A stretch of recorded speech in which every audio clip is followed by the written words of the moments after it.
দাদা, আপনি বলে দুটা বিয়া করে পুরো সুখী আছেন। কে বলছে আপনাকে? আপনি জানেন আমার আসল কাহিনী? সবাই জানে আপনার যে আপনি যেতে এত খুশি, সবাই জানে।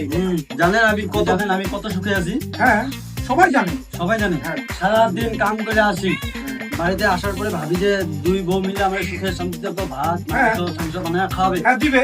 কিন্তু ভাত মাংস তো দূরের কথা, হ্যাঁ। এই বউ বলে একবার আমার রুমে আসেন, এই বউ বলে একবার আমার রুমে আসেন।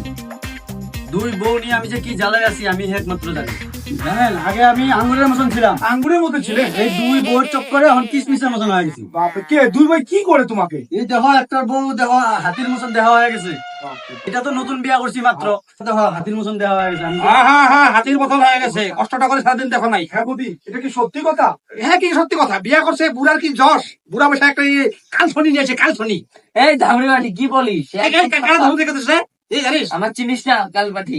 কালীবাড়ি কবি না, আমার এখন মন্ত্র আছে। এই সালে বুড়া বিয়া করছে, দুইটা যশা যশে এখন ঘুমাই যায় না। নতুন লাগে, নতুন মাগি লাগে, নতুন বুড়া সুদা মাগি লাগে। আরে, কিছু বলেন। এই বুড়ি চুদি একদম ভালো মতন কথা বলবি, বুঝছিস? এত কথা কবি না। আমার দেখো তো শিল্পের চিত্রের মতন লাগে না? আমার তো লাগে তো। এই যে আমার শাহরুখ খান, শাহরুখ খান। দুইটা থাকতেও তো লাগে। লাগে না, দুইটা বাচ্চা সেখানে আমাদের যশ হয়নি, বুড়া যদি বিয়া করছে। আমার দেখতে বাচ্চা নাই। আর হবে না, শালা, শালা, শালা, ভাতা, ভাতা, মাগি। ধামড়ি বাটি।